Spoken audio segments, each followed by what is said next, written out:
السلام علیکم ناظرین، ہم آپ کے ساتھ موجود ہیں سنہرے لوگ میں۔ آج کی شخصیتیں ڈاکٹر پروفیسر معین الدین عقیل اور ان کی بیگم محترمہ فریسہ عقیل صاحبہ۔ معین الدین عقیل صاحب پاکستان کے نامور دانشور، ادیب اور بین الاقوامی ماہر تعلیم ہیں۔ آج ہم ان سے گفتگو کریں گے۔ السلام علیکم معین الدین عقیل صاحب، آپ سے مل کے بہت خوشی ہوئی، آپ نے اپنا قیمتی وقت نکالا ہے۔ میں آپ سے یہ جاننا چاہوں گا کہ آپ حیدرآباد دکن ریاست میں پیدا ہوئے اور وہاں کے شہر بیدر سے آپ کا تعلق ہے۔ وعلیکم السلام جناب، آپ کا خیال درست ہے۔ حیدرآباد دکن میری جائے پیدائش ہے اور حیدرآباد کا ایک شہر ہے بیدر کے قریب ادگیر، تاریخی شہر ہے۔ میں وہاں پیدا ہوا تھا اور وہیں بچپن کے ابتدائی سال گزرے اور میں دیکھتا رہا وہاں کے ماحول کو، وہاں کی شخصیات کو، وہاں کے علمی اور تعلیمی اداروں کو۔ بہرحال وہاں میری تربیت ہوئی ہے اور وہ میری جائے پیدائش ہے حیدرآباد دکن۔ ریاست حیدرآباد دکن جو ہے ایک اہم ریاست رہی ہے ہندوستان میں۔ آپ کیا سمجھتے ہیں کہ ہندوستان اور پاکستان کے حوالے سے ریاست حیدرآباد دکن کی کتنی اہمیت اور کیا خاص بات؟ جناب، ہندوستان میں کئی ریاستیں تھیں اور کئی صوبے تھے، کئی علاقے ایسے تھے جو تہذیبی اعتبار سے اپنی اپنی شناخت رکھتے تھے، لیکن ان سب میں جو ممتاز اور انفرادی حیثیت رکھتی تھیں ریاستیں، ان میں حیدرآباد سب سے اہم ہے اور سب سے نمایاں بھی رہی ہے، اور اس کی تاریخی اہمیت ہے، تاریخی خدمات بھی ہیں، اور ایک لحاظ سے نہ صرف وہ تاریخ کے اعتبار سے بلکہ اس کی علمی خدمات اور تہذیبی خدمات بھی ایسی ہیں کہ جس کی وجہ سے ہم یہ بجا طور پر کہہ سکتے ہیں کہ دیگر تمام ریاستوں کے مقابلے میں شاید ہی کوئی ایسی ریاست ہو جو ریاست حیدرآباد کا مقابلہ کر سکے یا برابری کر سکے۔ ہر اعتبار سے یہ ریاست بہت ممتاز ریاست تھی اور نہ صرف ہندوستان کی حد تک بلکہ عالم اسلام میں بھی اس ریاست کی شہرت اور اہمیت مسلمہ تھی۔ بالکل درست، بالکل درست۔ ہمارے ناظرین جاننا چاہیں گے کہ آپ کی تعلیم کہاں پر ہوئی اور بچپن کیسے گزرا آپ کا، اور کیا بچپن کی یادیں رہی ہیں؟ جناب، میری پیدائش حیدرآباد کی ہے۔ حیدرآباد کے ریاست میں بیدر ایک بہت اہم تہذیبی مرکز تھا اور اس کے قریب ترین ایک علاقہ تھا ادگیر، وہاں میری پیدائش ہے، وہیں میرا بچپن گزرا۔ پاکستان آنے تک یعنی میری 6 سال کی عمر تھی کہ جب ہم پاکستان آ گئے تھے۔ 1947 میری پیدائش، 47 سے 53 تک ہم حیدرآباد میں رہے یا وہیں ہندوستان میں، لیکن میں وہاں سے ہجرت کر کے میں اپنے خاندان کے ساتھ یہاں آ گیا اور وہاں ابتدائی تعلیم شروع ہو چکی تھی حیدرآباد میں جب میں وہاں مقیم تھا۔ بچپن میرا وہیں گزرا تو اسکول کا آغاز وہیں ہو گیا تھا اور پرائمری کی ابتدائی 1-2 کلاسیں وہیں پر میں پڑھتا رہا، اور وہاں سے یہاں جب آیا ہوں تو 6 سال کی عمر تھی اور یہاں بھی آ کر میں نے ابتدائی درجے میں داخلہ لیا تھا۔ تو اس طرح سے تعلیم کا آغاز تو حیدرآباد میں ہوا تھا، لیکن ظاہر ہے کہ ساری تکمیل کراچی میں ہوئی ہے۔ میں اپنے بزرگوں کے ساتھ رہتا تھا اپنے خاندان میں۔ وہ متاثر کن ماحول تھا، بہت زیادہ لکھنے پڑھنے والے لوگ تھے، علم سے شغف رکھنے والے لوگ تھے، اور چونکہ وہ لکھتے پڑھتے تھے اس لیے میں ان کو لکھتے پڑھتے دیکھتا تھا اور خود اپنے میں بھی یہ شوق پیدا کرتا رہا یا چاہتا تھا کہ میں بھی انہی کی طرح سے لکھتا رہوں، پڑھتا رہوں۔ چنانچہ ان کے انداز کو اختیار کیا۔ بچپن ہی میں یہ بات میں نے طے کر لی تھی کہ مجھے بھی لکھنا ہے، مجھے بھی پڑھنا ہے اور مجھے بھی علمی زندگی گزارنی ہے۔ چنانچہ یہ ابتدائی زمانے میں جو ماحول ملا تھا اس کے دین ہے کہ میں نے اس کو اختیار کیا، اس کو اپنایا اور اسی کے مطابق اپنی زندگی کو ڈھالنے کی کوشش کی ہے۔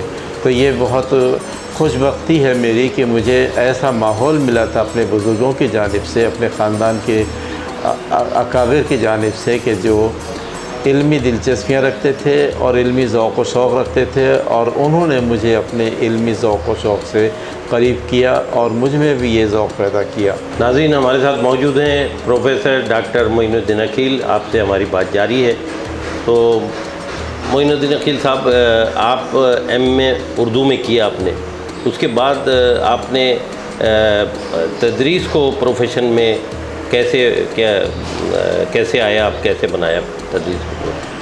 جناب، واقعہ یہ ہے کہ میں نے یہاں کراچی میں تعلیم حاصل کی، تعلیم شروع کی بلکہ، اور ابتدائی جماعتوں سے پڑھتا رہا اور سرکاری اسکولوں میں پڑھتا رہا، لیکن حقیقت یہ ہے کہ اس زمانے میں جو اساتذہ ہوتے تھے وہ بہت لائق، فائق اور مخلص ہوتے تھے، اور صحیح معنوں میں وہ اپنے استاد ہونے کا فرض ادا کرتے تھے، اور انہوں نے تربیت بھی کی اور علمی اعتبار سے جو ذوق اور شوق پیدا کرنا چاہیے وہ بھی کیا۔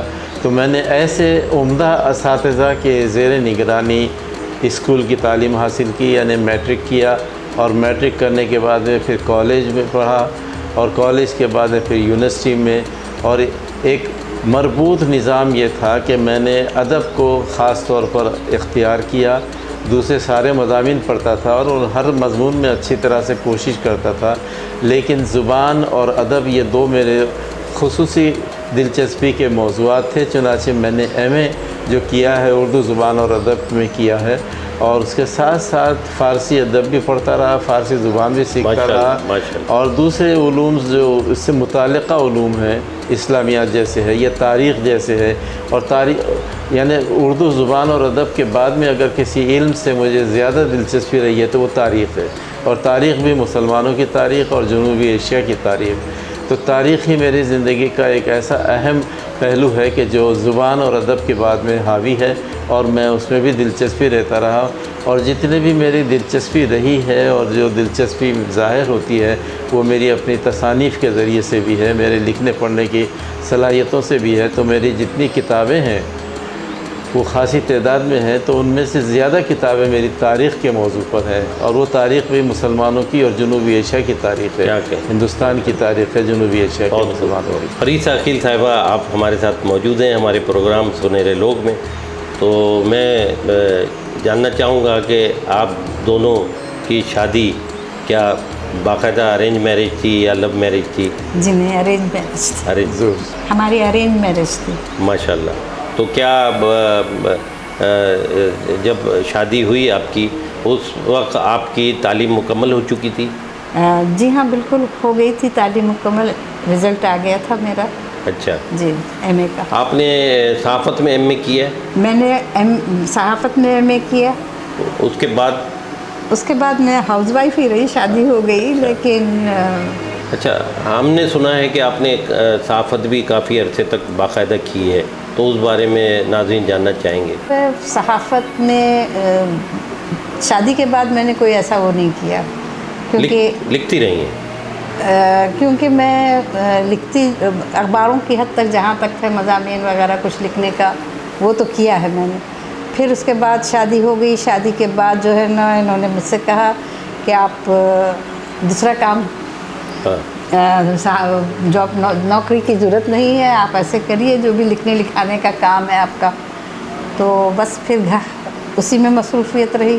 آپ کی 4 کتابیں بھی آئی ہیں، تو وہ کتابوں کے حوالے سے کچھ بتائیں گے ہمیں؟ میں نے نا صحافت جو کتابیں میری آئی ہیں اس میں ان کا بڑا ہاتھ ہے، ماشاءاللہ۔ میں نے کہا ان سے کہ میں صحافت میں کچھ کرنا چاہتی ہوں، انہوں نے کہا بھائی دیکھیے آپ گھر بیٹھے بھی کر سکتی ہیں، آپ کی والد کی کئی چیزیں ہیں، انہیں آپ ایڈٹ کیجئے، دیکھیے، تلاش کیجئے اور شائع کرائیں۔ ان کے کہنے پہ میں نے واقعی دیکھا، اس کے بعد میں نے وہ اپنے والد کی جتنی چیزیں تھیں ان کو تلاش کیا، پھر ان کو۔ ظاہر ہے آپ کے والد کا بھی ایک بڑا نام تھا۔ جی ہاں بالکل، وہ جامعہ عثمانیہ کے مقرر بھی تھے، بہت اچھے طالب علم بھی تھے، اور ماشاءاللہ ان کے لیے تو بہادر اعظم صاحب نے فرمایا تھا کاش میں عمر مہاجر کی طرح تقریر کر سکتا۔ کیا بات ہے، عمر مہاجر خود ایک بڑے ماشاءاللہ قابل، جی جی، کیونکہ ان کی صاحبزادی آپ نے۔ اور یہ میں نے جرنلزم میں ایم اے بھی اپنے والد کی فرمائش پہ کیا۔ بی اے کے بعد میں بول رہی تھی، بس انہوں نے کہا نہیں بیٹا آپ پڑھیے، پھر اس کے بعد آپ اپنی مرضی سے سبجیکٹ سلیکٹ کیجیے۔ پھر جرنلزم میں لیا، پھر میرا رزلٹ بھی نہیں آیا تھا، کہ وہ کہتے تھے جب امتحان دے دیا میں نے ایم اے کا